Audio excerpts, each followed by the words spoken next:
bonjour à toutes et à tous. C'est avec un plaisir tout particulier que je reçois aujourd'hui pour notre webinaire du Think Tank Ressources 3 panélistes que je ne vais pas hésiter à qualifier d'exception et que je tiens d'ores et déjà à remercier d'avoir accepté notre invitation à échanger autour de cette thématique que nous n'avons jusqu'à présent jamais traitée chez Ressources, les dimensions spirituelles et culturelles de l'eau dans les traditions religieuses et mythologiques. Alors chacun des intervenants va donner un éclairage, a choisi un éclairage par rapport à cette thématique.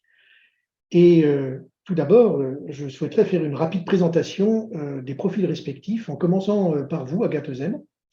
Agathe, vous êtes responsable de la responsable de la cellule eau et directrice adjointe de l'Institut Écologie et Environnement du CNRS, et vous êtes directrice de recherche en anthropologie et en sciences de l'environnement, là aussi au CNRS, où vous avez fait, je dirais, une très grande partie de votre carrière. Vous co-dirigez un certain nombre de rédactions d'un certain nombre d'ouvrages et vous avez déjà écrit, par exemple, en 2017, un certain nombre de choses sur l'impact du changement climatique de manière assez, je dirais, prémonitoire. Et merci d'être là, Agathe, avec nous, d'avoir accepté de participer à ce webinaire. Avec vous aussi, Khaled Bencheikh El-Hossein, vous êtes président de la Fondation de l'Islam de France. Vous êtes docteur en sciences et philosophie de la Sorbonne Université, membre du Conseil des sages de la laïcité et producteur d'émissions sur France Culture. Khaled, merci infiniment d'être là. Je sais que votre parole est rare et je suis ravi que vous ayez accepté de venir nous donner un éclairage de votre part. Et enfin, Gaël Giraud. Alors Gaël, vous êtes professeur à la McCourt School of Public Policy de l'Université de Georgetown. Vous êtes à Washington. Et merci d'avoir accepté vous aussi d'être là. Vous êtes un ancien économiste en chef de l'Agence française de développement, docteur en mathématiques appliquées et en théologie, et vous êtes prêtre jésuite. Donc vous nous donnerez aussi un éclairage plus particulier. Alors maintenant, avant de, je dirais, vous passer la parole, je voudrais vous dire en quelques mots très brefs la présentation de qui est notre think tank Ressources. Notre think tank, c'est d'abord et avant tout, ça a été créé en 2004, une formidable aventure humaine qui rassemble des personnalités très diverses, des universitaires, des représentants d'ONG, politiques, institutionnels, des dirigeants du secteur privé, du secteur de la santé aussi d'ailleurs, des acteurs du développement, mais aussi des fonds d'investissement et des fondations. Et en fait, tous, on partage cette profonde conviction de l'importance première qui doit être accordée aux services essentiels et à leur accès comme une véritable source de développement humain, et l'eau au premier titre. Alors, notre objectif, il est d'alerter, de dialoguer, de recommander, et puis de faire savoir aussi pour mobiliser l'attention des décideurs et des médias sur les problématiques d'accès aux services de base dans les pays émergents, afin de provoquer des prises de conscience et puis de mobiliser quelques actions concrètes. Et encore une fois, l'eau est au cœur. Alors, le thème qu'on a choisi aujourd'hui d'aborder, de traiter, peut-être simplement d'éclairer, les dimensions spirituelles et culturelles de l'eau dans les traditions religieuses et mythologiques a finalement été très peu, je dirais, traité de façon universitaire et en tout cas très peu traité de façon, je dirais, publique et médiatique depuis de nombreuses années. Et pour en parler, je vais passer la parole maintenant à chacun d'entre vous pour un court exposé individuel de l'éclairage que vous souhaitez donner sur ce thème, puis ensuite on passera à un temps de questions que nous avons préparé, et puis on terminera avec, bien sûr, les questions-réponses que les participants souhaitent écrire sur le QNR qui est partie prenante de ce webinaire. Voilà, Agathe, la parole est à vous pour introduire cette thématique. Merci beaucoup pour cette invitation. Alors, je ne suis pas une spécialiste des traditions religieuses et mythologiques. J'en ai deux avec moi et donc je leur laisserai cette tâche-là. En revanche, je vais vous proposer une certaine ouverture et quelques pistes réflexives quant à la diversité des natures de l'eau et de la façon dont dans les sociétés elle peut se traduire et de voir comment finalement ces dimensions symboliques, les rituels, hein, qu'ils soient sacrés ou profanes, viennent nourrir les perceptions et les représentations qu'on peut avoir de cet élément et comment elles interagissent et participent à la construction même des pratiques individuelles et collectives dans la vie quotidienne notamment et à travers différents types d'usages. Et finalement, comment la prégnance de l'eau vient façonner nos comportements. Alors effectivement, l'eau est d'abord divine. Elle est incarnée par des divinités aquatiques, fait l'objet de cultes ou offre des significations particulières selon des saisons, selon des périodes, selon des cultures, des civilisations. Alors on peut penser à Viracocha, dieu civilisateur, roi de la foudre et des tempêtes, qui représente le dieu de l'eau chez les Incas. Tlaloc, le dieu de la foudre, de la pluie et de la fertilité, et sa compagne, Xalchutlicu, la déesse des eaux douces et des torrents chez les Aztèques, qui va être Tchat chez les Mayas ou Ansar chez les Berbères. Kuraokami, dieu de la pluie et de la neige dans la mythologie japonaise. Ou encore Manmandilo, c'est la sirène de nos rivières en Guyane, et on la retrouve également dans les Antilles. La mère des eaux, c'est l'équivalent d'autres mers qui sont dans les mythologies africaines. Et puis, évidemment, ça ne va pas sans notre ami Zeus, le seigneur du ciel dans la mythologie grecque, et qui symbolise tous ensemble, finalement, ces influences célestes qui peuvent avoir une incidence sur notre vie sur la Terre. Mais cette eau divine est parfois accompagnée de monstres, des monstres du Loch Ness en Écosse, alors mythe, réalité, on n'en sait rien. Peut-être certains savent, mais en tout cas, ça anime les discours. La vouivre, qui était cette sorte de dragon ailé portant une escarmouche sur le front, et ces différents monstres peuvent être représentés, finalement rendus visibles à travers l'architecture, et notamment les gargouilles. Les gargouilles qui favorisent l'évacuation de ces eaux ruisselantes des toits et qui permettent en même temps d'éloigner ces esprits par ces figures qu'elles représentent. Les fontaines monumentales, quant à elles, sont parfois l'expression de la force et de la puissance révélée de ceux qui gouvernent les villes et qui commencent par installer des fontaines monumentales avant même de desservir les populations pour les services essentiels. Donc, on voit bien que selon les époques, selon les cultures, elle est considérée comme le sang de la terre, le lait de la terre, étant parfois associée à l'idée de terre-mère. Et encore, les rivières sont mères du monde dans la mythologie hindoue. Et dans ces approches plutôt anthropomorphiques, finalement, on associe souvent l'eau au caractère féminin qu'elle peut représenter. Des eaux sont nombreuses et elles sont multiples dans la poétique et dans les arts. Eau claire, eau printanière, amoureuses, fécondantes, séduisantes, elles sont également riantes. Elles sont courantes ou stagnantes, profondes, dormantes, mortes, composées, douces ou saumâtres, comme on l'évoquait. Elles peuvent être violentes, sombres, attirantes, mais inquiétantes, parfois révélatrices. Révélatrice de l'être, révélatrice des sociétés, révélatrice du milieu dans lequel on peut se trouver. En fait, elle est tout à la fois. Difficile de la capter et de la maîtriser. Elle est libre et veut le rester. Parfois imprévisible, elle franchit et traverse toutes les frontières, qu'elles soient matérielles ou immatérielles. Du symbolisme originel hors temps à une temporalité linéaire sans limite, on ne peut pas l'arrêter. On la retrouve dans le tout cool d'Héraclite d'Éphèse, ou bien on ne se baigne jamais deux fois dans le même fleuve, disait Sénèque. Des objets la caractérisent et permettent d'aider à mesurer le temps, comme la clepsydre, ou la mesure du temps avec les cannes ou les calebasses ou les pierres qui permettent de mesurer le temps et en même temps le partage de cette ressource. De la même manière, le nilomètre ou l'évaluation de l'abondance des récoltes.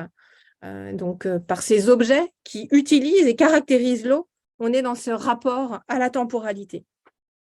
L'eau est source de vie, donc ce liquide originel, eau primordiale, est un instrument de purification rituelle, un lieu de création. Mais l'eau est également source de mort, on entend par là les déluges, les inondations. Elle devient destructrice, elle engloutit, elle noie, elle ensevelit. Mais souvent, elle s'inscrit dans une dynamique de recréation. de renouveau, de renaissance. En effet, l'eau est symbole de régénérescence. Elle accompagne les passages. Elle est cette matrice, source de régénérescence qui se traduit à travers différents rites tout au long de la vie et qui est souvent associée à l'abondance. Donc là, on est plutôt dans la dimension quantitative de l'eau. Elle permet en fait de représenter le passage d'un état à un autre, qu'il soit réel ou symbolique, matériel ou immatériel, de la vie à la mort, par une nouvelle et pour une nouvelle renaissance.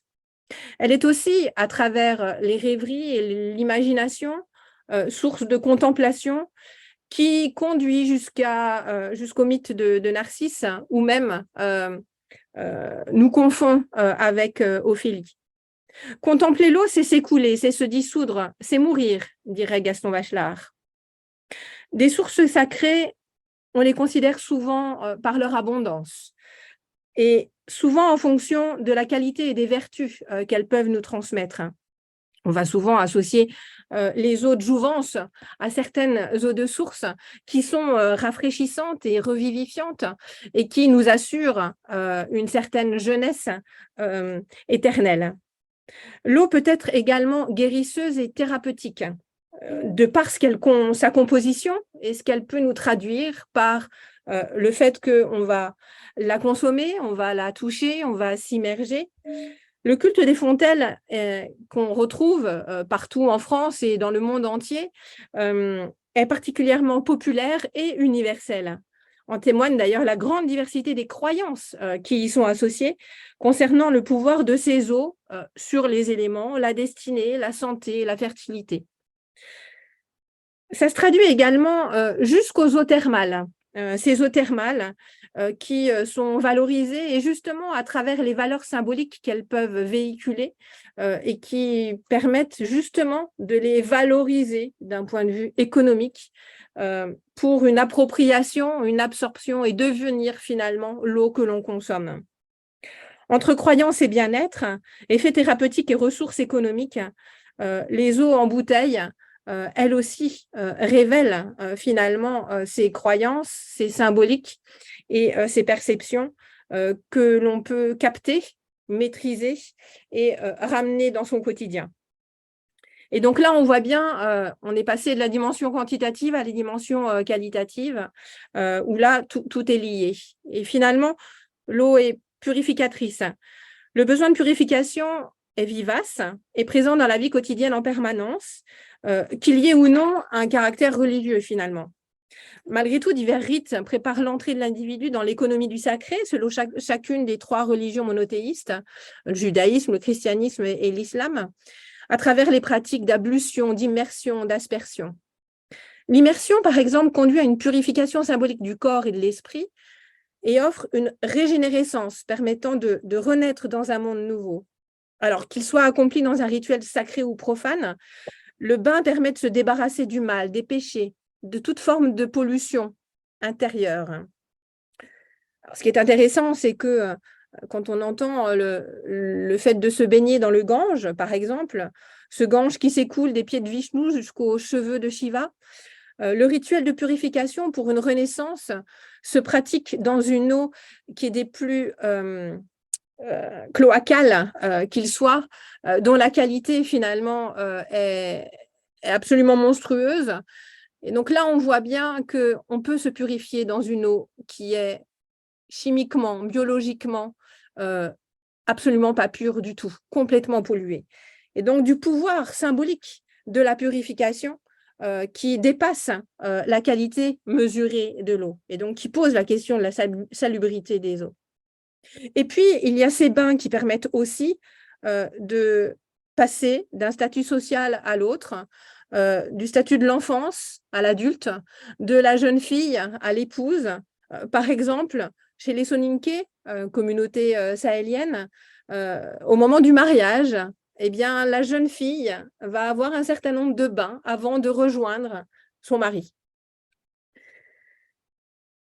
Source de fertilité, elle est également fécondante, nourricière, de nombreux rituels pour faire venir la pluie. Les divinités sont alors invoquées pour venir féconder la terre. Et ça s'exprime de façon extrêmement différente selon les régions du monde, les communautés et les croyances, et dans des cultures pour lesquelles c'est encore extrêmement présent, sous forme parfois de folklore, mais on y croit quand même. On y croit quand même en renouvelant à des fêtes régulières et saisonnières. C'est notamment le cas dans les danses de la pluie, ces danses traditionnelles chez les Indiens, Hopi, les Unis ou les Tohono du sud-ouest des États-Unis, notamment pour favoriser la culture du maïs. Donc on parle de l'irrigation, de la culture, mais finalement, ça ne se passe pas sans eau. Et c'est à travers les masques et les poupées Kachinas qui sont représentés, qui représentent les esprits. Alors les esprits du feu, du serpent, mais également de la pluie. Et c'est alors qu'ils sont invoqués. On voit parfois que les traditions anciennes reviennent aujourd'hui, au regard du contexte dans lequel nous sommes, et l'appel de la pluie, notamment récemment, renaît. Et c'est ce qu'on a pu voir en France, notamment avec ces derniers épisodes de sécheresse, avec une église qui reprend ainsi la tradition des rogations, donc ces rituels de chants religieux, de prières, de processions, pour favoriser la prospérité des moissons, pour appeler la pluie à revenir et sortir de ces périodes de sécheresse qui sont finalement le dernier salut de ceux qui se retrouvent complètement confrontés à cette réalité en replaçant l'eau comme source du vivant. C'est notamment ce qui s'est passé à Perpignan le 18 mars dernier, avec cette profession à Saint-Gaudéric, patron des agriculteurs catalans, qui a donc traversé Perpignan jusqu'aux Têtes. Fin mars, dans l'Hérault, une autre procession à Cornelian s'est déroulée. En mai, à Draguignan, dans le Var, une procession religieuse également, après l'office du dimanche, pour demander la pluie. Des pénitents portent un char avec une statue de Nuestro Padre Jesus Nazareno, donc le dieu, le saint local qui est appelé à ouvrir le ciel et à permettre de retrouver la pluie. De la même manière, le 14 mai, à La Grasse, dans l'Aude, ce même type de procession, qui réunit à la fois croyants et païens, des agriculteurs, qui finalement se rendent compte que dans la vie quotidienne, on assiste à une situation où on ne peut pas vivre sans eau. Il y a une survivance de ces rituels et donc une réapparition de ces rogations qui étaient pratiquées, mêlant sacré et profane, et qui ont le mérite, dans cette période d'épreuve, de replacer l'eau au cœur du vivant, montrant à quel point le vivant en est complètement dépendant. En ce sens, l'eau n'est pas un élément comme les autres, elle est multiple et ne répond pas à qu'une seule fonctionnalité, comme parfois on pourrait être tenté de le faire. L'eau nous apparaît comme un être total. Elle a un corps, une âme, une voix, comme dirait Gaston Bachelard. Le symbolisme universel qu'il véhicule, cet élément, revêt des formes selon les sociétés et leur propre configuration culturelle et religieuse. Et la valeur de l'eau, qu'elle soit visible ou invisible, est remise au jour par le manque, la pénurie, qui, en plus, dans un cercle vicieux, finalement, est le fruit même des activités humaines. Donc, les valeurs symboliques qui imprègnent chaque individu, communauté et société sont prégnantes, fondamentales et ne peuvent pas être dissociées de toute autre action sur les usages et la gestion de l'eau que nous devons réenvisager actuellement. Et ainsi, c'est en ce sens que l'eau doit être réellement réhabilitée comme un commun au regard de cette multiplicité qu'elle représente. Je vous remercie. Merci beaucoup, Agathe. C'est une magnifique, je dirais, présentation et très grande ouverture. On va maintenant passer la parole à Khaled Menchesh El-Hossin pour aborder la question sous l'angle de la symbolique de l'eau dans la civilisation islamique. Khaled, c'est à vous. Merci, merci infiniment. Merci, mon cher Patrice, merci. Là, en entendant Agathe Uzen, je vois que l'appellation être d'exception s'applique à juste raison. En ce qui me concerne, on verra, et encore, je ne suis pas sûr. Et ça engage notre ami Gaël Giraud d'être tout aussi un être exceptionnel. Donc, je consonne tout à fait et je me retrouve dans tout ce qui a été dit. La coloration islamique que je l'ajouterai sur deux aspects.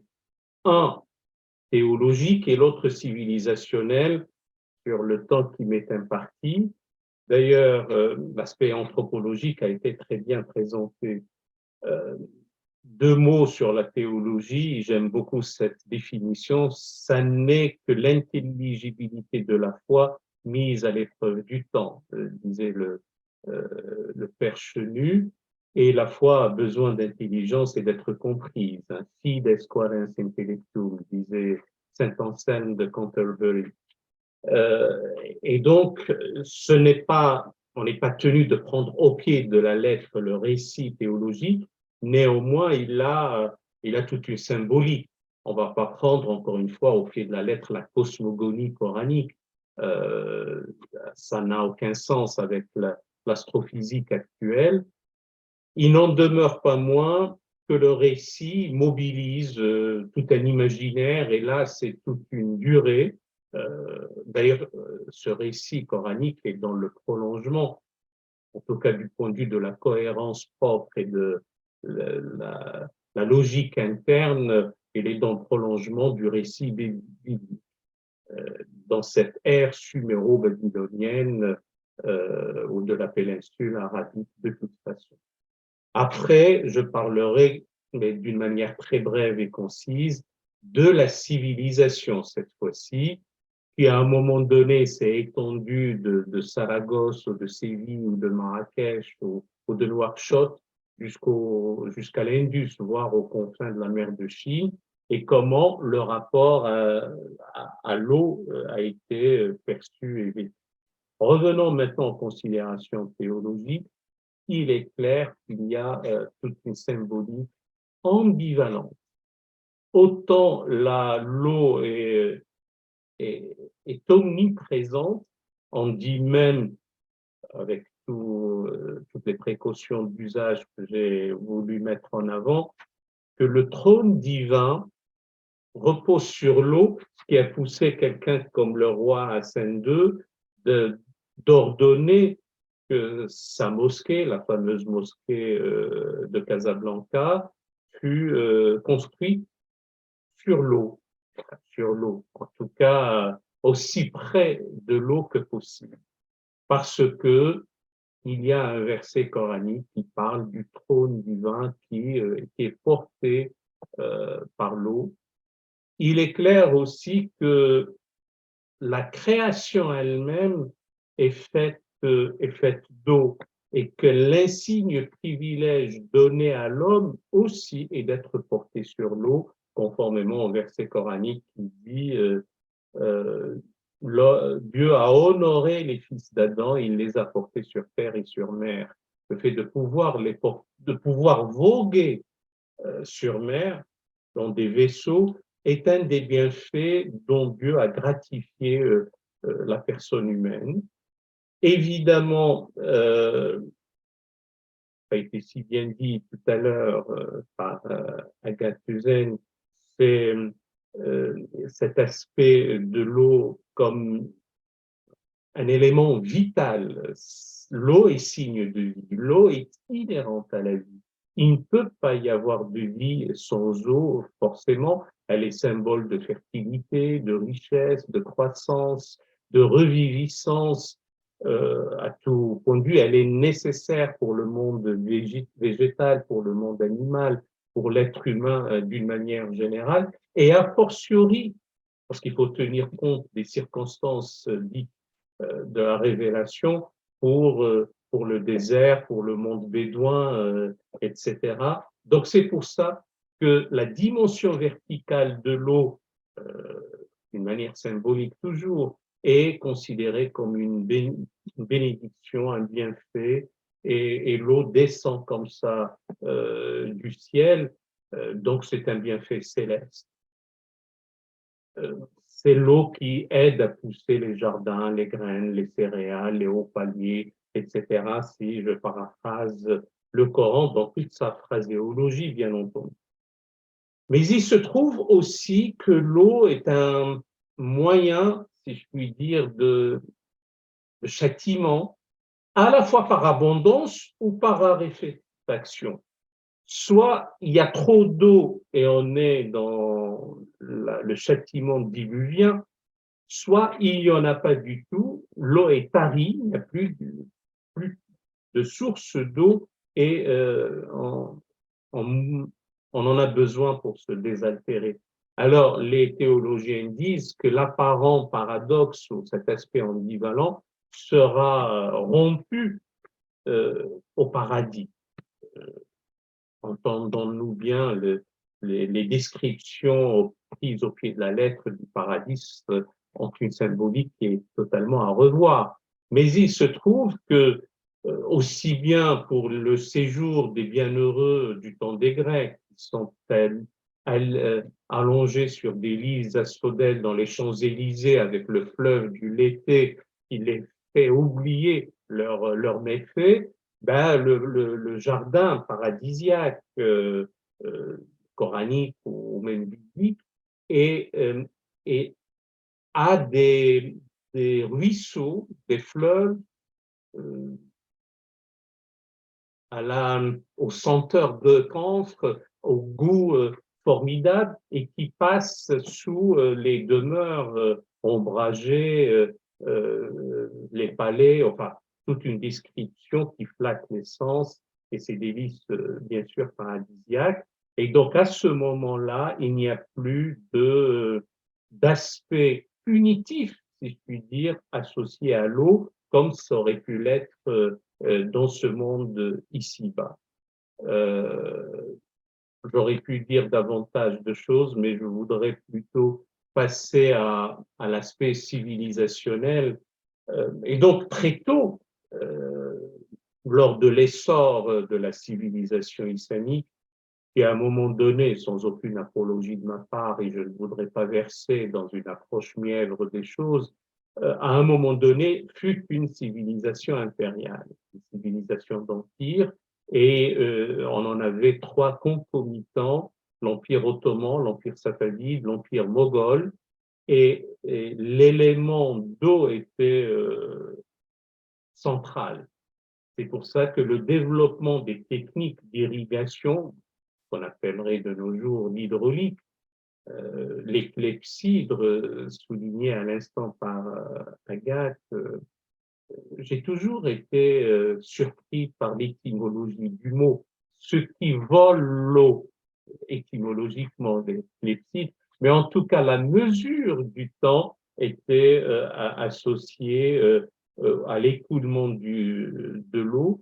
Donc soit pour des raisons utilitaristes et notamment pour l'agriculture, avec la noria, n'oublions pas que naora, le terme arabe francisé en noria, va connaître un essor formidable, considérable, que ce soit les norias à aube ou les norias à auger, comme on dit, et qui finalement vont essaimer un peu partout sur l'étendue de l'empire ou des empires, bien sûr, ou même pour des considérations ludiques ou pour des considérations d'ornementation, de bien-être, les sources qui coulent dans l'architecture palatiale. On n'a qu'à voir le Généralif en dessous juste de l'Alhambra ou la Cour des Lions, avec cette idée de recirculation de l'eau, essayant d'avoir une projection sur Terre de la description paradisiaque de l'eau et de sa source véritablement. Et donc, à la fois, on a l'eau comme source de purification, non seulement pour l'ablution, non qu'il faille considérer que l'homme est souillé nécessairement et qu'il ait besoin de purification, mais c'est une manière solennelle d'entrer dans l'espace-temps. Un espace-temps est un continuum, un physicien aurait dit un univers, en tout cas consacré, celui de la prière précédée par des ablutions, mais surtout pour l'hygiène. L'eau a son importance et autant elle est rare, notamment dans le désert, autant le fait de l'économiser ou d'avoir une approche rationnelle de la gestion de l'eau devient une science en quelque sorte. Bien sûr, elle est source de nourriture, elle est aussi une source de stabilité des communautés. C'est aux alentours des points d'eau, voire dans les rives ou les rivages des rivières et des fleuves qu'on a le plus souvent, d'ailleurs même de nos jours. La moitié de l'humanité est autour d'un point d'eau stable. Et puis peut-être un mélange à la fois entre la civilisation et les considérations théologiques, c'est le fait de considérer l'eau comme une aumône récurrente, le fait de creuser un puits, d'aider telle ou telle famille à avoir l'eau courante, ça devient une aumône récurrente. Ça ne, c'est-à-dire aussi longtemps que l'eau coule, on en est à supposer qu'il faille raisonner comme ça, on a des bienfaits pour cette bonne action.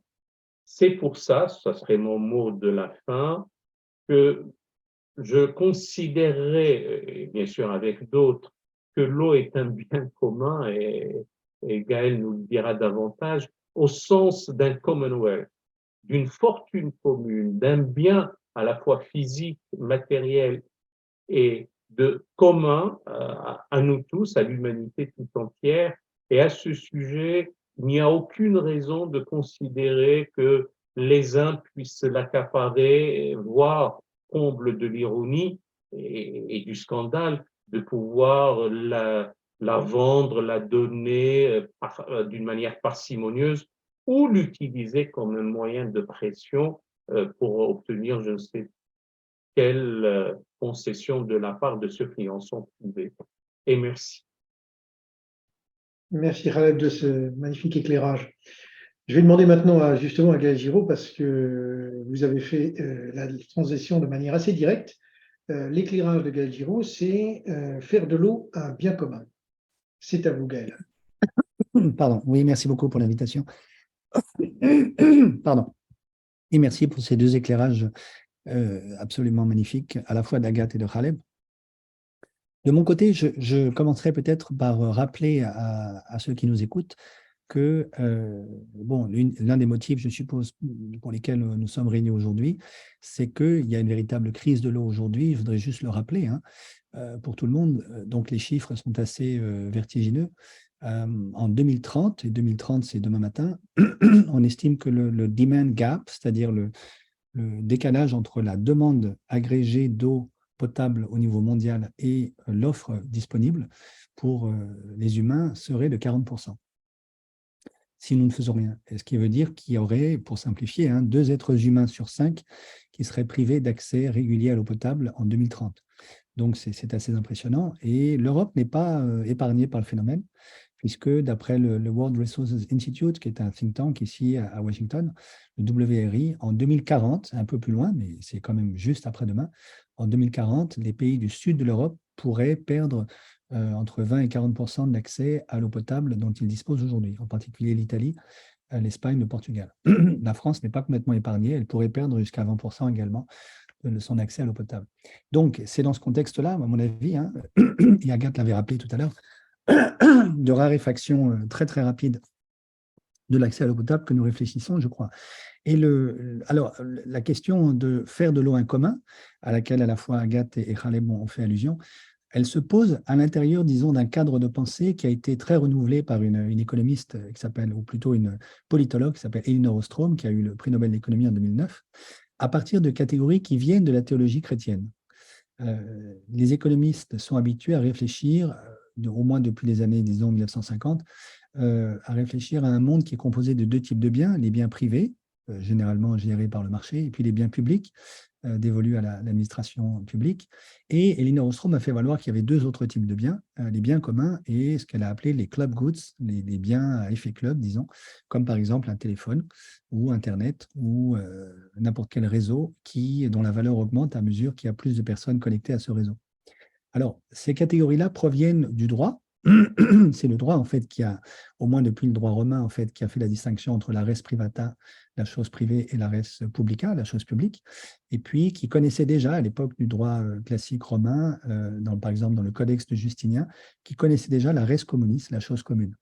Et puis, ce droit-là a été, disons, réécrit par des théologiens au XIe siècle, à l'époque de la réforme grégorienne, dans ce qu'on appelait les décrétales, qui ont donné lieu au droit canonique, qui est en fait la matrice de tous les droits civils que nous avons écrits en Europe. Donc, finalement, les économistes héritent du droit, et le droit lui-même est un héritage de la théologie chrétienne, relisant le droit romain. Alors, à l'intérieur de tout ça, ce que dit Elinor Ostrom, c'est au fond sinon, la caractérisation classique de ces quatre types de biens, c'est les biens privés, ce sont des biens dont la consommation est rivale. Donc, si je bois ce verre d'eau, Patrice, vous ne pouvez pas le boire, c'est vous ou moi, mais dont l'accès peut être régulé. Par exemple, il se peut que pour acquérir une bouteille d'eau, je doive payer un prix. Les biens publics, c'est le contraire. Si je vais au soleil, ça ne vous empêchera pas d'aller bronzer au soleil, et il est difficile de mettre un policier tous les 10 mètres sur la planète pour nous faire payer une taxe à chaque fois que nous profitons du soleil. Donc ça, c'est un bien public. Donc les biens publics, l'accès est non rival la consommation est non rivale et l'accès ne peut pas être régulé. Les biens privés, la consommation est rivale et l'accès peut être régulé. Les biens communs et les biens effet club sont des biens intermédiaires. Alors les biens communs sont des biens, d'après Elinor Ostrom, dont la consommation est rivale et dont l'accès ne peut pas être régulé. Typiquement, de la pisciculture. Par exemple, les projets que j'avais visités quand j'étais chef économiste de l'AFD en Guinée-Conakry, du côté de Nzélé-Koré, dans la forêt. C'est de la pisciculture qui permet à des paysans qui vivent dans ces forêts-là de se nourrir en protéines, puisque dans la forêt, on ne peut pas avoir de bétail, et ils vivent trop loin de la côte de l'océan Atlantique pour pouvoir aller pêcher dans la mer. Donc, ils ont besoin d'un apport supplémentaire qui leur est fourni par les poissons. La consommation est rivale au sens où si je vais braconner la nuit, vous voyez bien que je peux détruire les chaînes trophiques de reproduction des poissons dans les étangs et il n'y aura plus de poissons l'année prochaine. Mais c'est très difficile aussi de mettre un garde forestier derrière chaque arbre pour vérifier que personne ne va braconner la nuit.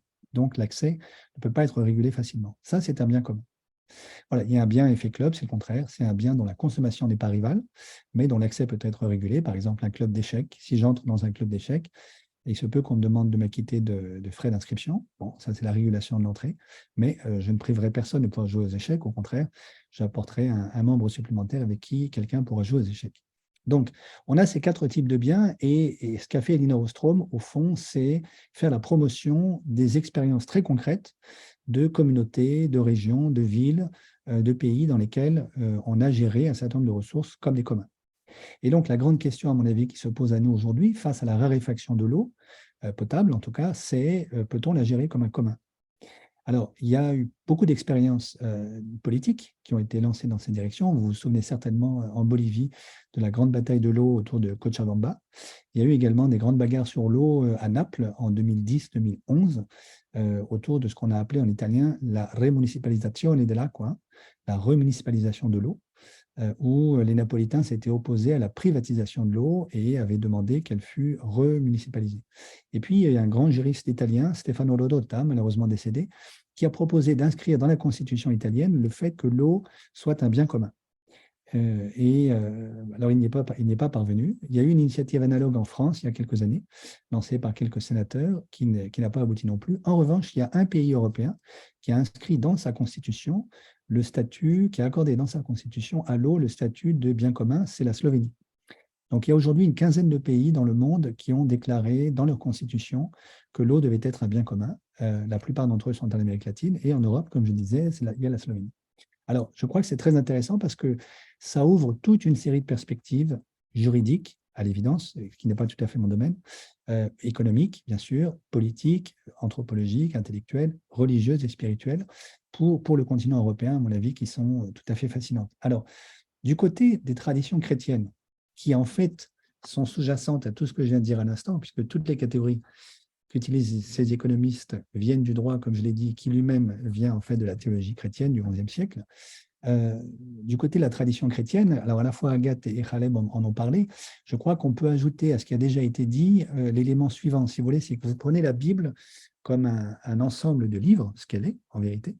Et si vous la parcourez du premier jusqu'au dernier, alors vous avez, à mon avis, un grand voyage autour de l'eau. L'eau, comme Khaleb et Agathe à la fois l'ont dit l'un et l'autre, est vue comme un élément qui rend possible la création dès le premier livre de la Genèse. En fait, Dieu crée en séparant les eaux du ciel et de la terre. Donc, le geste créateur fondateur dans le livre de la Genèse, c'est la séparation, la distinction. On apprend à distinguer et on fait la différence entre l'eau, la terre, le ciel, etc. Et puis, ensuite, il y a le déluge, qui, comme vous le savez sûrement, est un récit qui certainement essaie de dire quelque chose des grandes inondations, des grands fleuves moyen-orientaux, et qui est là vu comme plutôt une punition, comme l'avait déjà rappelé Khaled tout à l'heure. Mais tout à la fin du corpus biblique, dans le livre de l'Apocalypse, vous avez une description de la Jérusalem céleste à partir du chapitre 20, Apocalypse 20, qui est vue comme une ville dans laquelle coule un fleuve perpétuel, sur les bords duquel poussent des arbres fruitiers toute l'année, qui donnent des fruits toute l'année. Et donc, il y a là quelque chose d'un imaginaire, disons, eschatologique, puisque c'est la fin des temps, qui veut nous dire que la visée de la Bible, c'est la réconciliation de la ville et du désert, c'est donc le jardin, c'est la ville-jardin, la ville où coule un fleuve perpétuel et où poussent les arbres fruitiers toute l'année. Voilà. Donc, je crois que c'est dans cette perspective-là qu'il faut réinscrire la tradition chrétienne dans son rapport à l'eau.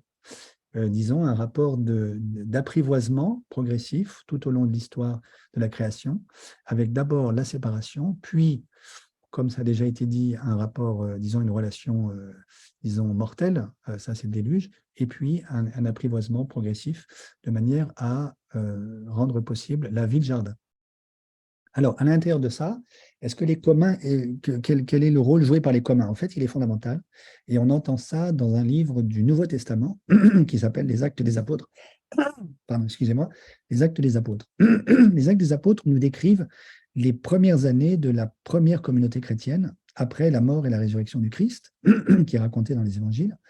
Et ce qu'on entend dans cette description par l'écrivain Luc, ce serait l'écrivain Luc, l'apôtre Luc qui aurait écrit les Actes des Apôtres, on entend que la première communauté chrétienne mettait tout en commun. Ils mettaient tout en commun, toutes les personnes qui entraient dans la communauté apportaient leurs biens, et ils étaient partagés en commun par l'ensemble de la communauté. Et puis, vous avez deux épisodes très intéressants, je crois, qui sont des contrepoints à ce récit. C'est un refrain, en fait, ils mettaient tout en commun. L'épisode de Ananias et Saphira au chapitre 5. Ananias et Saphira, si vous voulez, c'est un couple de riches jérusalémites qui arrivent, qui veulent entrer dans la communauté. Ils mettent leurs biens en commun, sauf un bien qu'ils veulent garder sous le coude. Disons, c'est la villa sur le bord de la Côte d'Azur, celle-là, ils ont envie de la garder. Voilà. Et ils sont immédiatement punis, très, très durement, par Dieu, dans le récit. Et donc, c'est une manière, je crois, pour la communauté qui a écrit les Actes des Apôtres, de dire, voilà, la mise en commun, c'est sérieux, et c'est pas, disons que c'est pas une affaire où on peut, en douce, si je puis dire, essayer de reprivatiser subrepticement les ressources qu'on a mises en commun. Cette mise en commun, elle a été très discutée, évidemment, par des historiens. Elle n'a rien à voir avec, par exemple, les traditions esséniennes, qui sont les traditions ascétiques, religieuses, plutôt de type ordre religieux. Vous voyez, donc c'est pas du tout une manière de, comment dire, c'est pas du tout un plaidoyer en faveur d'une austérité qui serait partagée par tous. Au contraire, c'est une vision de l'abondance rendue possible par la mise en commun. Et les grandes traditions religieuses chrétiennes, les traditions monastiques, à commencer par celle de saint Benoît de Nursie, les bénédictins, ont tous et font toute cette expérience-là, qui est que lorsqu'on met en commun, lorsqu'on partage, on devient plus riche. Ça a été un des grands problèmes, si je puis dire, de la tradition monastique, qui est que les moines deviennent riches trop rapidement. Et donc, c'est pour ça que vous avez eu les cisterciens, les trappistes, qui ont constitué une branche, disons, séparée de la tradition, disons, du tronc initial bénédictin, parce qu'ils voulaient renouer avec une certaine forme de pauvreté qui était mise en péril à leurs yeux par l'extraordinaire abondance de la mise en commun dans la vie religieuse bénédictine. Voilà. Alors, je crois que c'est ça qu'il faut garder en tête dans la tradition chrétienne. Elle nous donne des ressources spirituelles sans prétendre aucunement au monopole. l'Ancien Testament n'appartient certainement pas aux chrétiens et disons, la tradition religieuse de la mise en commun et en partage des ressources n'est pas du tout non plus un monopole des chrétiens, mais cette tradition fait partie des traditions spirituelles pour lesquelles, en fait, le vrai secret de l'abondance, c'est le partage et la mise en commun. Voilà, je vais m'arrêter là. Merci Gaël, c'est absolument passionnant. Alors nous allons maintenant entamer la deuxième partie de notre webinaire. Il y en aura une troisième qui sera dédiée aux questions que les spectateurs, enfin les participants souhaitent poser au travers du petit logo QNR qui apparaît en bas de votre écran. N'hésitez pas à poser des questions, je les relayerai auprès de nos intervenants. Mais j'ai déjà, d'ores et déjà, en fait, une première question à poser sur la façon dont l'eau peut être perçue comme un patrimoine, comme un véritable patrimoine, qui soit un patrimoine dit ou culturel et ou de l'humanité notamment. Qu'est-ce que cette question-là évoque pour vous? Est-ce que vous pensez qu'il y a effectivement une recherche, j'allais dire, d'unicité du patrimoine autour de cette idée de l'eau? Qu'est-ce qui veut prendre la question parmi vous trois? Alors, je peux. Allez, Agathe, hein, si vous voulez y aller, je vous en prie. Hein. Allez-y. Il y a un premier élément de réponse qui me vient à l'esprit, qui est la négociation qui a eu lieu pendant une vingtaine d'années au sein des Nations Unies sur le statut qu'il convient d'accorder au fond des océans, voilà, qui a abouti il y a quelques mois à, alors non pas malheureusement pour l'instant en tout cas, l'attribution du statut de bien commun au fond des océans. Nous n'en sommes pas encore là parce que les juristes ont du mal à s'accorder sur une définition internationale de ce que c'est qu'un common good, un bien commun. Mais en tout cas, les Nations Unies ont pris une position forte disons, de manière à protéger les fonds des océans pour qu'ils ne soient pas immédiatement privatisés. Voilà. Et donc là, il y a eu un travail qui a été fait pendant 20 ans, qui, à mon avis, va dans ce sens-là. Et c'est une manière de dire, le fond des océans, c'est de l'eau, et ce qu'il y a sur le sol marin, c'est un patrimoine universel dont on voudrait qu'il reste, disons, destiné à un usage universel. Voilà. Puisque je ne l'ai peut-être pas assez dit tout à l'heure dans ma présentation initiale, hein, dans le droit romain classique, la res communis, qui était au sommet de la hiérarchie des types de propriété, hein, vous aviez la res privata qui était tout en bas, la res publica au milieu et la res communis tout en haut. La res communis, c'est les choses communes, ce sont les choses qui sont destinées à tous, à toute l'humanité. La res publica, c'est ce qui est destiné à l'État, et la res privata, c'est ce qui est destiné à l'individu. Et donc, déjà à l'époque, pour les Romains, la mer, par exemple, est une res communis, c'est une chose commune. Voilà. Et donc, à ce titre-là, elle est considérée comme un patrimoine de l'humanité. Agathe? Oui, peut-être pour compléter, ce qui est intéressant de voir, c'est que on a quand même la reconnaissance de l'eau comme patrimoine commun de la nation.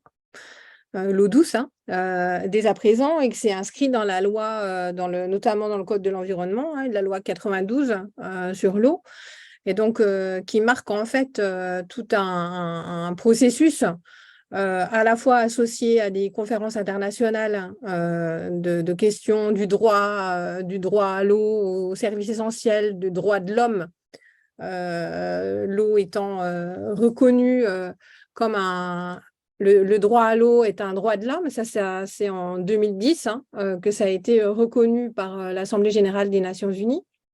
Et on voit bien finalement la progression de ce droit et de l'interaction finalement de la question du droit à ce service essentiel pour Il y a moins de 15 ans. Pardon? Il y a moins de 15 ans.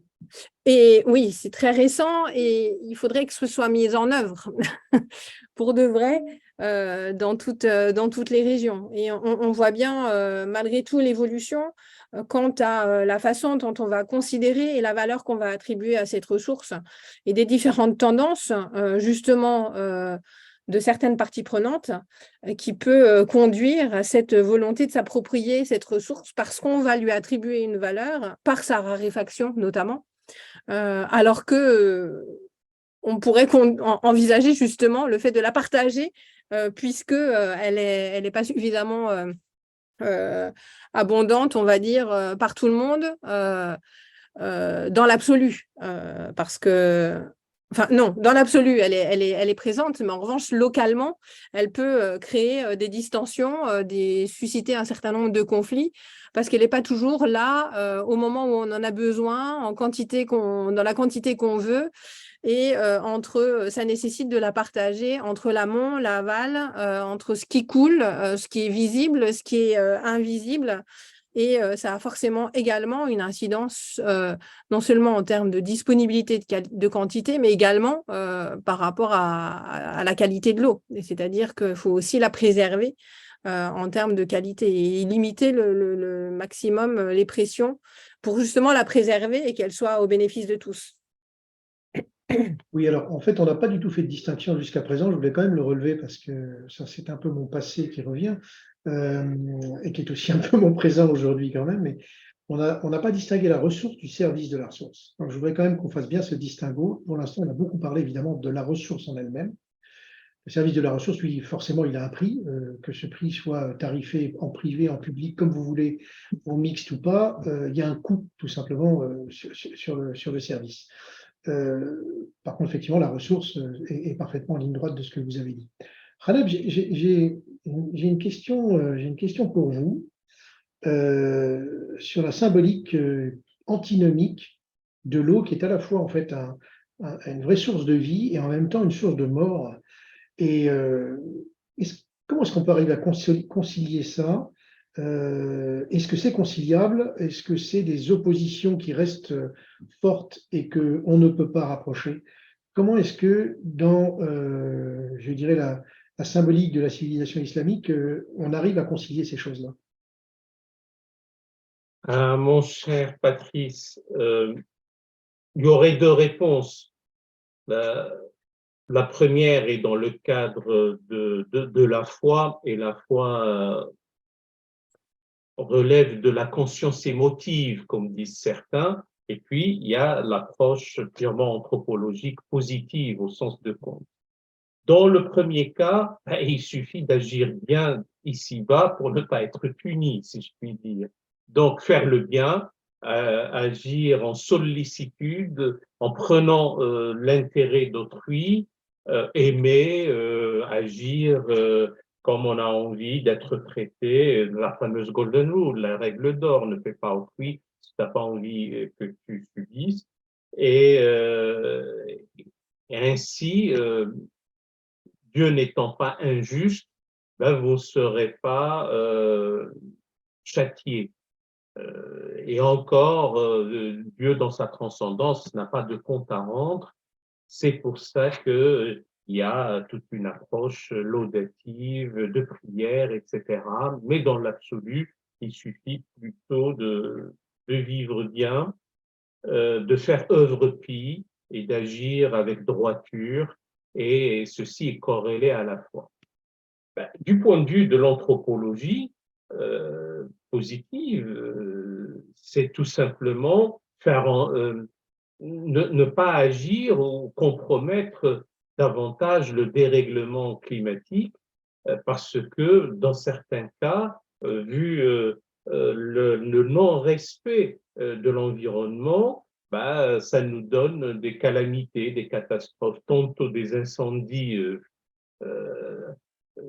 qui nous placent dans la fournaise, et tantôt des pluies diluviennes et des courants d'eau torrentiels et dont nous subissons.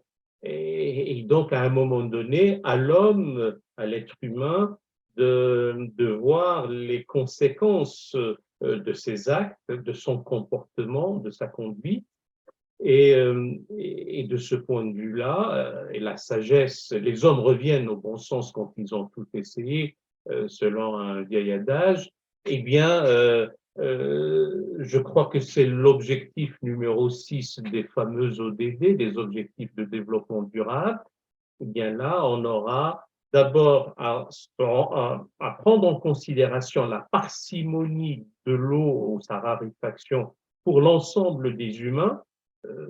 À ma connaissance, il y a 2,2 milliards d'individus qui sont privés, en tout cas d'eau potable, et d'un autre côté, ceux qui en ont, eh bien, doivent à la fois en avoir une gestion rationnelle, respectueuse et bien dosé. Pour revenir à la question, j'ai dit dans mon exposé que l'apparent paradoxe ou cette antinomie ou cette ambivalence sera réglée dans un au-delà parce que, tout comme l'a dit Gaël tout à l'heure, il y a aussi une vertu salvatrice. Je devais utiliser un terme technique, j'aurais dit sotériologie de l'eau, d'une part, parce qu'elle est présente aussi dans l'eschatologie, dans les fins dernières, et dans l'au-delà, pour ceux qui auront bien agi, n'auront plus de crainte, ni de tristesse, ni d'affliction, ni d'aucune appréhension du côté de l'eau. Au contraire, elle deviendra même la base et la source de tous les délices. Merci de cette belle réponse. Et je voudrais poser encore une question avant peut-être d'ouvrir aux participants. J'ai encore une question, alors là, libre à vous, à chacun d'entre vous de pouvoir y donner une réponse. Alors que la ressource quand même se raréfie de plus en plus, la ressource, je dirais, de l'eau disponible, potable, accessible, elle se raréfie. Comment est-ce qu'on fait sens de l'idée du renouveau qu'elle inspire parmi les hommes et les femmes aujourd'hui?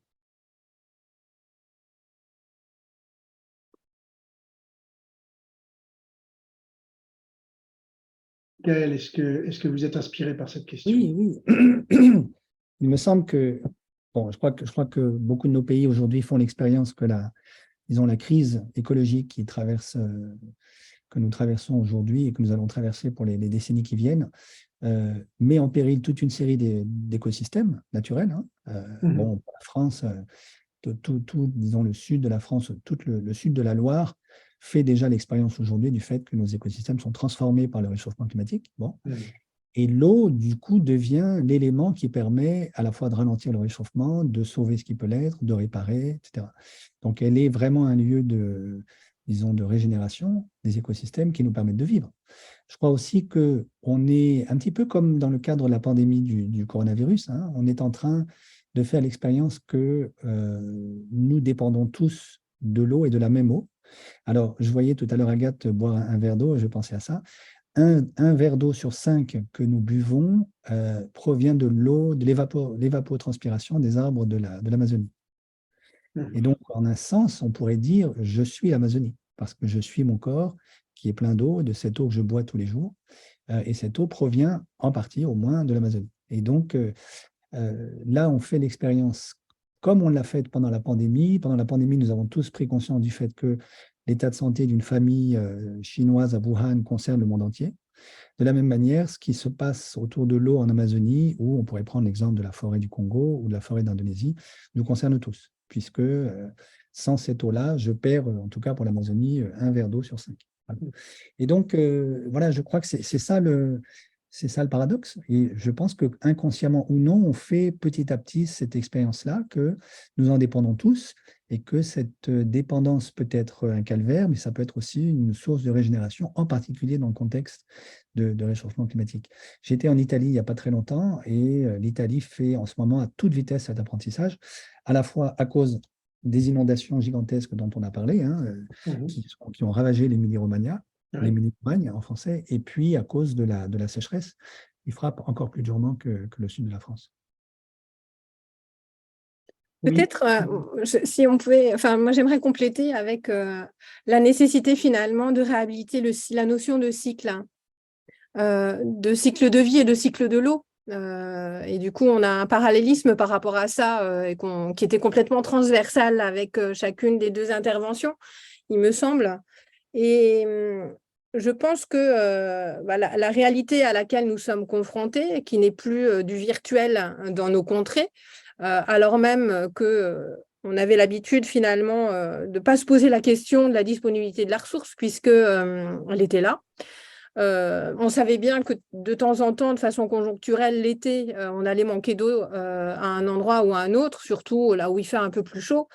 Mais jamais on avait imaginé que les choses allaient pouvoir allaient s'accélérer et qu'on allait être touché non seulement dans notre quotidien, mais dans notre chair. Et c'est ce qui conduit justement à ces pratiques et à ces reviviscences finalement d'appel à ces esprits, on va dire, d'une manière ou d'une autre, pour appeler cette eau qui est remise au cœur du vivant. Alors, souvent, avec cette volonté et une sorte de action de survie, vouloir préserver ses usages, vouloir préserver son quotidien en essayant de capter cette eau coûte que coûte pour pouvoir poursuivre son activité économique, pouvoir poursuivre le style de vie dans lequel on est. Et on se rend compte que, alors oui, je pense que c'est un réflexe humain que de faire ça. En revanche, je pense c'est un instinct de survie. En revanche, je pense qu'il faut qu'on réfléchisse et qu'on arrive à transformer les choses. C'est-à-dire non plus considérer que les services que l'eau peut rendre aux usages, alors aux écosystèmes, c'est fondamental, puisque nous sommes une partie de ces écosystèmes. Et si les écosystèmes ne sont pas en bonne santé, eh bien les humains ne le seront pas non plus. Donc ça, c'est un premier point qui est fondamental. En revanche, par rapport aux activités humaines, on ne peut plus envisager de développer des usages sans considérer la disponibilité de la ressource. Et donc, il faut inverser les choses, c'est-à-dire réévaluer les services que l'eau nous donne pour s'adapter, assurer sa renouvelabilité et adapter les usages en fonction de la disponibilité de la ressource et pas l'inverse. Mais là, ça nécessite un changement de paradigme particulièrement important qui vient bousculer complètement à la fois notre représentation de l'eau, les vulnérabilités qu'elle suscite, tant au niveau de l'être humain que du vivant dans sa globalité, que ce soit le végétal ou l'animal, et qui a une incidence sur notre façon d'envisager la vie et nos comportements dans nos sociétés au regard de ces pressions anthropiques qui ont des impacts directs sur le dérèglement climatique et sur l'ensemble des phénomènes qui conduisent finalement à cette perte de repères saisonniers, à cette perte de repères de disponibilité de la ressource selon les régions dans lesquelles on se trouve et avec lesquelles il faut qu'on compose. Donc, je pense qu'à nous de nous positionner au service de la ressource et plus l'inverse. Ça, c'est extrêmement bien dit. Je viens d'ouvrir en fait la petite boîte de questions de nos participants. Très intéressant. Je vais quand même vous lire ce qui n'est pas une question, mais qui est un commentaire de Pierre, parce que je trouve qu'il est intéressant de le partager. On a surtout parlé ici des appréciations des religions monothéistes. Même si Agathe l'a évoqué, le rôle de l'eau dans les traditions polythéistes est tout aussi central que dans les religions monothéistes. Les montagnes avec la neige, les glaciers, les lacs, les rivières sont en fait déifiées. Au-delà des rites de purification, l'eau est aussi utilisée comme un moyen de rendre grâce. Et l'exemple pris ici, ce sont les moulins à prière construits sur le cours d'eau dans le bouddhisme tibétain. Voilà, je voulais vous partager cette petite remarque de Pierre qui donnait une orientation. Maintenant, une question d'un spectateur qui a souhaité rester anonyme, mais dont la question est particulièrement intéressante, donc je vais vous la lire et je vais vous laisser réagir les uns ou les autres. Merci à tous les intervenants pour leurs contributions qui ont été très édifiantes. Ne cherchant pas à remettre en cause la notion de bien commun, j'aimerais interroger nos intervenants quant à leur opinion sur la reconnaissance de l'eau comme une entité légale à part entière, plutôt qu'une ressource / un bien, notamment au regard de la crise de l'eau contemporaine et du besoin croissant d'une meilleure gestion dans certains pays émergents. Certains pays tels que la Bolivie qui a été mentionnée ou la Nouvelle-Zélande, inspirés par des cultures et initiatives de militants autochtones, ont déjà opéré cette reconnaissance. Qu'en pensez-vous, surtout au regard de l'approche quelque peu anthropocentrique des religions monothéistes mentionnées aujourd'hui? Alors, je peux dire un mot là-dessus. Oui. Donc, je crois que c'est deux problématiques. Vous m'entendez? Oui. C'est deux problématiques complètement différentes. L'attribution du statut de bien commun ne veut pas dire qu'on donne, par exemple, la personnalité légale à un fleuve ou à un étang ou à une mer. c'est deux opérations juridiques complètement distinctes. Hein. Donc, ce qui a été fait en Nouvelle-Zélande ou ce qui a été fait en Inde aussi, hein, avec la tentative d'attribuer une personnalité légale au Gange, d'une certaine manière, ça n'a presque rien à voir avec le statut de bien commun. Hein. C'est tout à fait autre chose. Et d'une certaine manière, on pourrait dire la pratique des biens communs peut aussi tout à fait se passer de la reconnaissance légale. Je donne un exemple qui concerne également la Bolivie, qu'on avait observé lorsque je travaillais à l'Agence française de développement. En 2016, la ville de La Paz, la capitale, a traversé une période très difficile. Elle a traversé ce qu'on appelle le Day Zero, c'est-à-dire le jour où il n'y a plus d'eau au robinet, pendant l'été 2016. Et en fait, des communautés, surtout de femmes, disons plutôt pauvres, déshéritées, dans les banlieues de La Paz, elles avaient organisé la gestion de l'eau comme un commun au sein de la communauté en disant, mais telle famille, vous avez le droit de prélever tant de litres d'eau par jour, par exemple, parce que vous avez contribué, disons, au bien-être de la communauté. Bon. Et ces communautés-là ont beaucoup mieux traversé l'été 2016 que les familles de centre-ville qui n'avaient plus d'eau au robinet. Et donc, je veux dire, ces communautés-là n'ont pas attendu qu'on accorde un statut, une personnalité légale à l'eau, à La Paz. Voilà. Donc, je crois qu'il faut vraiment distinguer les deux. Il y a aujourd'hui un certain nombre de gens qui militent. Bon, Bruno Latour l'avait fait, par exemple, si vous vous en souvenez, pour l'attribution de la personnalité légale à un certain nombre d'écosystèmes naturels. C'est une opération juridique complètement distincte de celle qui consiste à déclarer que telle ressource est un bien commun. Voilà. On peut être en faveur des biens communs et ne pas être en faveur du tout de la reconnaissance d'une personnalité légale pour un certain nombre d'écosystèmes naturels et vice-versa. Oui, Khaled, vous voulez réagir? Simplement sur l'autre aspect qui est le fait de nous mettre en garde contre une sorte d'anthropocentrisme ou propre religion. D'abord, ce n'est qu'une explication et il faut surtout se garder de se croire seul dépositaire de la vision ultime et absolue, seul dépositaire de la vérité sur ces questions-là. Ça concerne l'humanité tout entière et donc là, conformément et comme homme discipliné, j'imagine aussi que Gaël était dans cette optique, j'ai donné un point de vue d'une certaine vision du monde, mais elle n'est pas l'alpha et l'oméga de tout. C'est une contribution, une approche d'une civilisation avec une théologie qui l'a sous-tendue à travers des siècles. En revanche, le fait de s'inspirer d'autres expériences, d'autres visions du monde, d'autres Weltanschauung, j'ai envie de dire, c'est tout aussi édifiant, important, il faut en tenir compte. Et pour boucler la boucle, on ne s'imagine pas dire à quelqu'un tu ne respires pas et que l'oxygène ou l'air ne t'est pas attribué. Mutatis mutandis, on s'achemine à ce que ça soit la même chose pour l'eau et pouvoir en priver une personne ou un groupe humain relève de non-assistance à personne ou groupe humain en danger, finalement, parce que c'est intrinsèque à la vie et c'est inhérent à la manière de pouvoir vivre. Moi, je voulais peut-être juste revenir sur la question de reconnaissance de ce statut légal d'un cours d'eau. Les premières expériences, en fait, ont été portées par des peuples autochtones, il me semble, dont la relation avec le milieu et avec l'élément est incarnée, je dirais. Il y a vraiment une vraie continuité entre les esprits de la nature et les esprits de l'humain.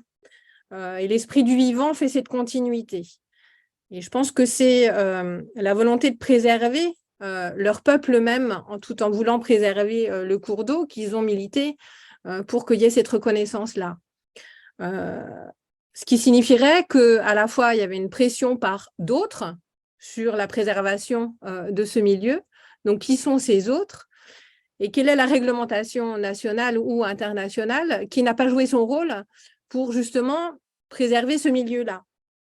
La question qui me semble devoir être posée, c'est qui sollicite cette préservation et au nom de quoi et au nom de qui?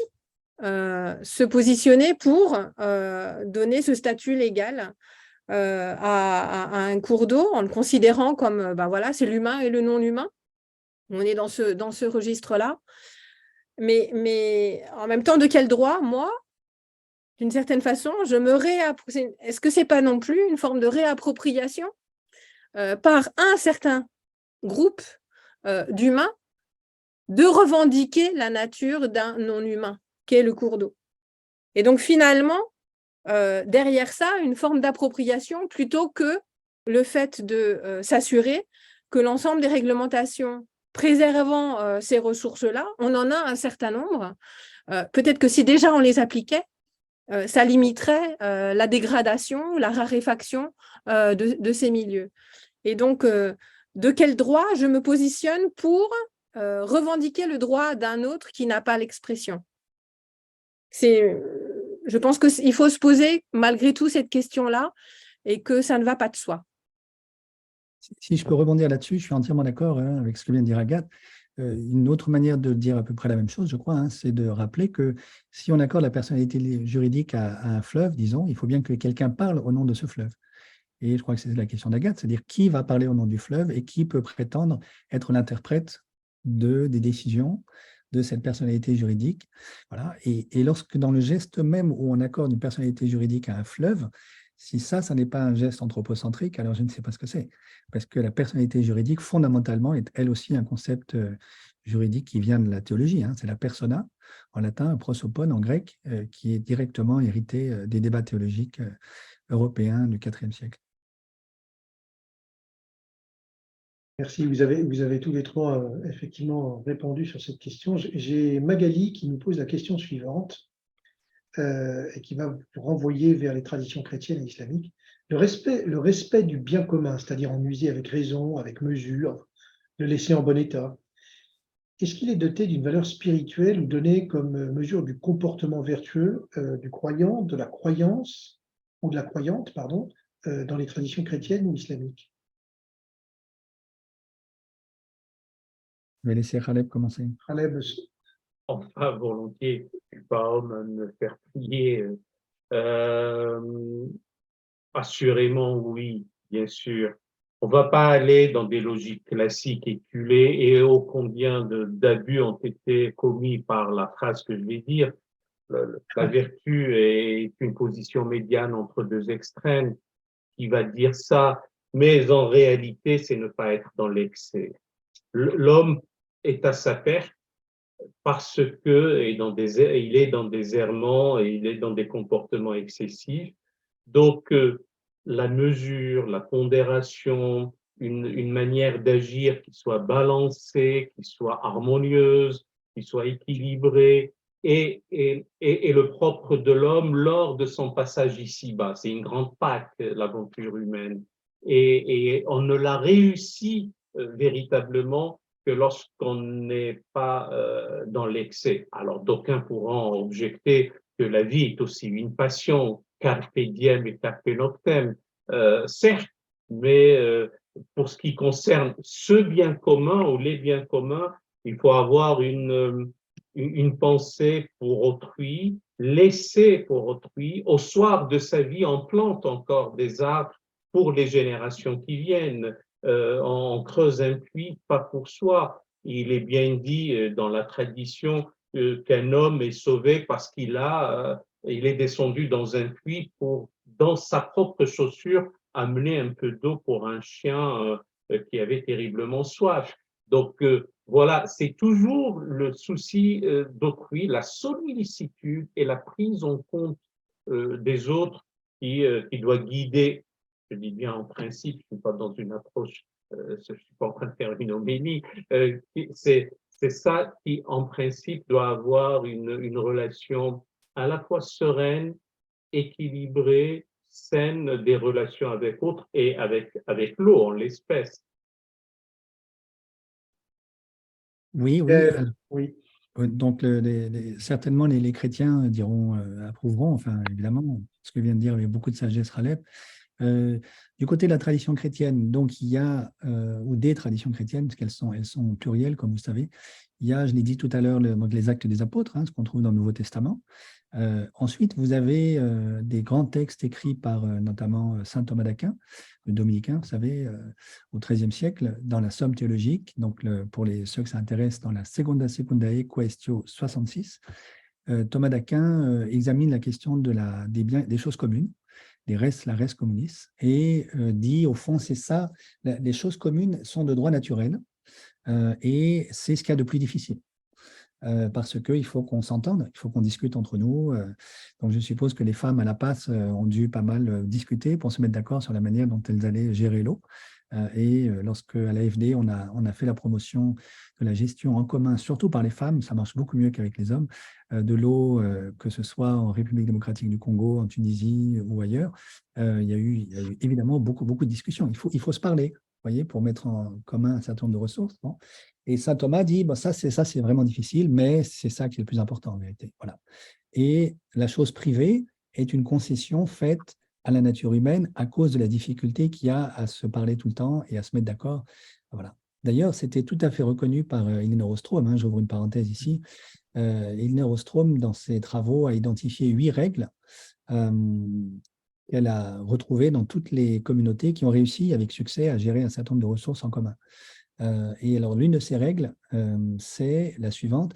En cas de conflit, il faut qu'il y ait une méta-règle, si je puis dire, sur laquelle on s'est mis d'accord à l'avance et qui permette de résoudre le conflit à peu de frais et facilement. Et alors, lorsque j'avais visité ces projets de fisheries en anglais, donc d'étangs, de pisciculture, voilà, en Guinée-Conakry, j'avais posé la question aux paysans avec qui j'ai discuté. Je dis, mais alors, quand vous n'êtes pas d'accord sur parce que c'est une zone où il n'y a pas d'électricité. Et donc, lorsque vous sortez le poisson de l'eau, vous voyez, c'est une question compliquée, quoi.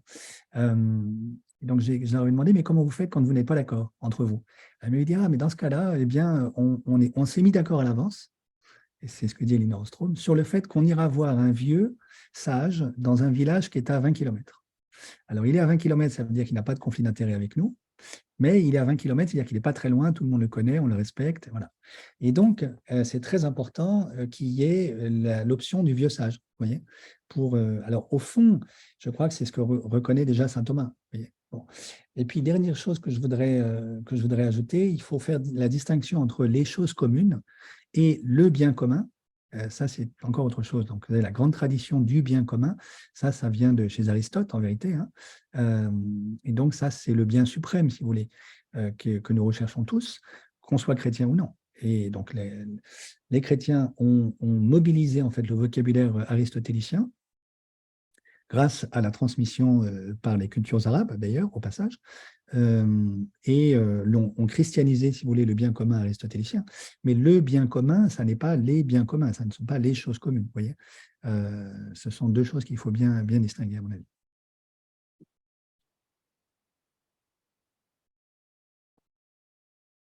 Ah, on ne vous entend plus, Patrice. Vous êtes muet, Patrice. Ah, pardon, excusez-moi. Il nous reste une dizaine de minutes, donc il va falloir que les réponses soient un petit peu concises, mais nous avons une question qui est particulièrement intéressante de Stéphane, que je vais vous lire, en vous laissant évidemment la liberté les uns et les autres de réagir. Quand l'eau est sacrée, entre guillemets, n'est-elle pas supérieure à l'humain et donc d'une personnalité au-delà du simplement juridique, avec plus de protection et de droits? Aussi, reconnaître un statut de bien commun alors que l'eau se raréfie ne la met-elle pas en danger d'être abusée dans son usage? Je voulais juste vous indiquer que Stéphane est un avocat de profession. Voilà.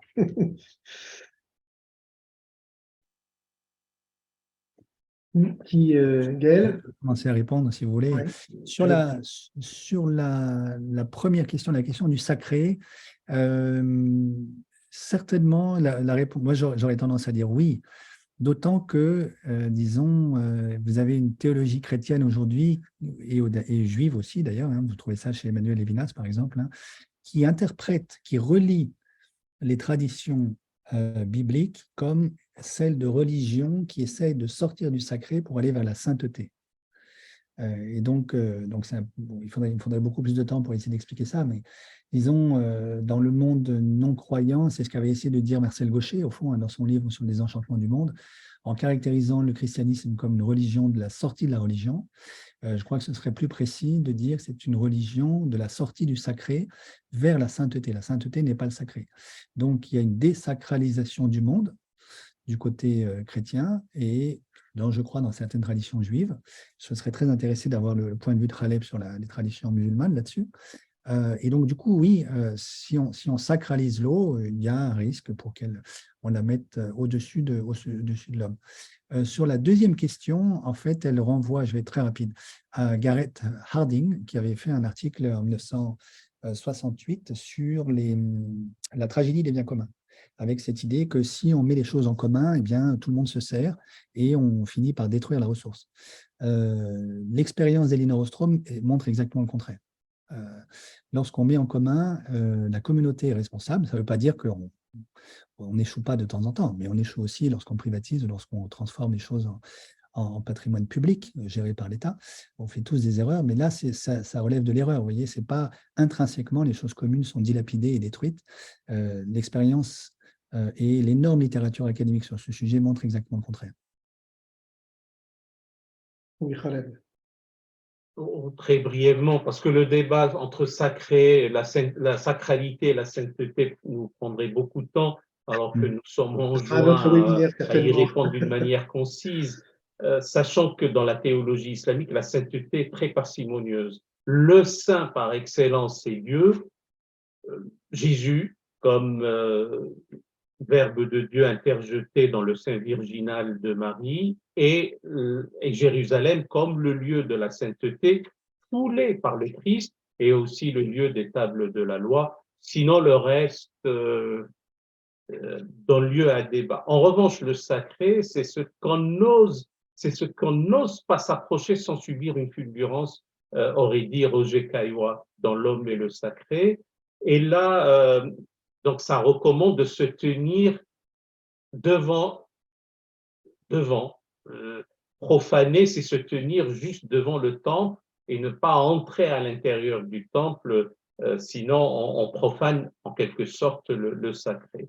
Là, si on sacralise l'eau en la mettant au-dessus de l'homme, je ne suis pas sûr que ce soit vraiment une solution. Il y a lieu simplement de dire que l'eau, le respect de l'eau est consubstantiel au respect de la dignité humaine, et dans ce cas, on n'ose pas respecter ou dire qu'on respecte l'homme, l'être humain, en dilapidant une ressource aussi vitale que l'eau. Et donc, cet amour pour l'homme ou cette sollicitude ou le fait d'être au service de l'humanité recommande ipso facto de respecter l'eau tel un bien commun. Merci Khaled. Il reste 6 minutes, donc ça va être évidemment très rapide parce que je veux vous laisser la parole à chacun d'entre vous pour nous donner les quelques mots de conclusion. J'ai une question qui était l'une des premières et je la cite en dernier, voilà, de Jean-Patrice. Elle va vous sans doute aussi un peu vous faire sourire. Le barrage de la Renaissance sur le Nil en Éthiopie crée de très vives tensions avec l'Égypte. Quelle médiation pourrait proposer chacun suivant leur religion, Gaël et Khaled? Médiation en quel sens? Pour régler les conflits C'est évidemment, comme vous le savez très bien, un immense conflit d'usage, mais je pense que le sens de la question, c'est je dirais, la philosophie du religieux peut-il intervenir sur le champ de la résolution du conflit en matière de médiation? Lorsqu'il s'agit d'eau, bien sûr. Oui. Voilà. Question un peu facétieuse, ouverte, évidemment. Mais maintenant, je voudrais, sur les quelques dernières minutes, laisser la parole à chacun d'entre vous, sur 2-3 minutes, nous donner des mots de conclusion que vous souhaitez partager avec nos participants. Et je vais commencer par Agathe, si vous avez quelques mots que vous souhaitez partager avec nous en mode conclusion. Oui, merci. Je crois que l'ensemble des échanges montre bien j'allais dire, la complexitude de l'eau et du fait que, du fait qu'elle soit plurielle, elle est complètement interconnectée avec les vivants de leur nature, au regard de la diversité de leur nature, hein, humaine, végétale, animale, etc. Et donc, au regard du contexte dans lequel nous sommes, on peut être attaché au fait de trouver des réponses immédiates pour se sauver. Je pense qu'il est fondamental d'envisager les réponses à cette réalité, des temporalités évidemment différentes, en tenant compte justement de la relation de l'humain à l'eau. Et c'est par le respect que chacun va avoir à l'eau, qu'il va avoir le respect à lui-même et le respect de l'autre et vers l'autre. Et donc, en ce sens, ça devrait permettre davantage, par la connaissance des besoins de chacun, quels que soient les usages, mais aussi de besoins du milieu, et bien de trouver des compromis pour qu'on ait ce partage de l'eau absolument nécessaire, mais qui passe par l'interconnaissance et par le respect finalement de l'autre et qui passe par le respect de soi-même. Merci Agathe. Merci. Gaël. Oui, je peux rajouter un mot qui est, au fond, ce respect dont parle Agathe, je crois, il s'ancre dans la règle d'or dont parlait Khaled tout à l'heure, hein, qui est commune aux 3 religions monothéistes et à toute une série de civilisations. Hein. Certains anthropologues, je ne suis pas anthropologue, mais certains anthropologues prétendent que la règle d'or, dans sa version négative, ne faites pas à autrui ce que vous ne voudriez pas qu'ils vous fassent, ou dans sa version positive, tout ce que vous voudriez que les autres fassent pour vous, faites-le pour eux, est un invariant anthropologique. Il n'y a pas de civilisation humaine sans un respect d'une manière ou d'une autre de cette règle d'or. Si c'est bien le cas, ça veut dire que l'eau doit certainement entrer dans la mise en œuvre de cet invariant-là. J'ajoute juste un mot, on n'en a pas parlé, il y a énormément d'eau souterraine. L'eau aquifère est beaucoup plus abondante que l'eau à la surface de la planète. C'est une autre ressource. Il y a un certain nombre de personnes, je pense à un ingénieur comme Alain Gachet, qui cartographie aujourd'hui les ressources aquifères profondes qui vont jouer un rôle absolument décisif pour sauver un certain nombre de pays dans les années qui viennent. Merci Gaël. Khaled, le mot de la fin. Provisoire. Alors, d'une manière très brève, je résonne et je consonne totalement avec ce qu'a dit à l'instant Gaël.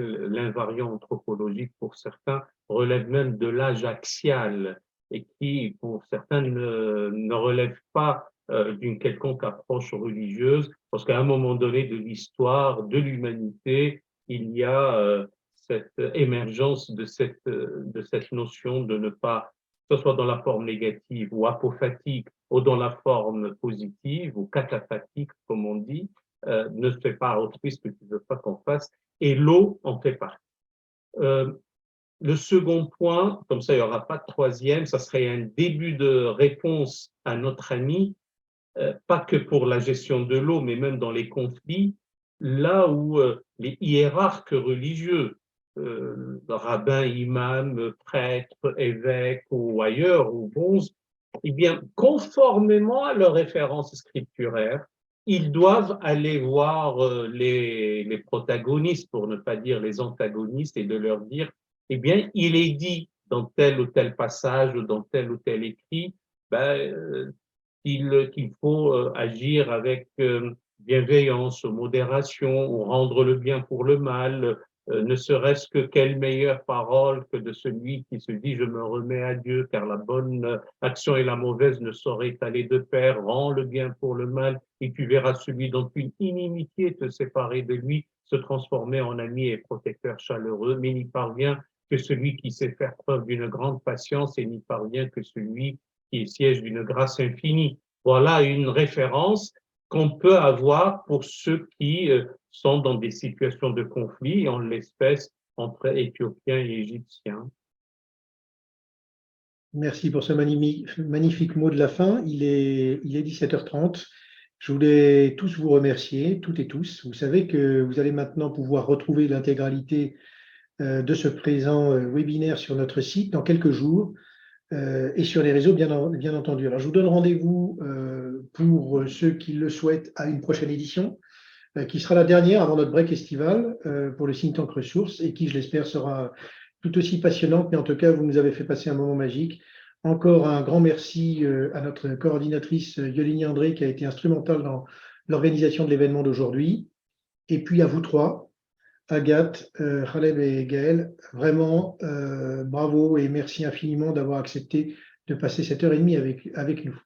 À très bientôt et encore une fois, merci. Et à bientôt. Merci. Au revoir.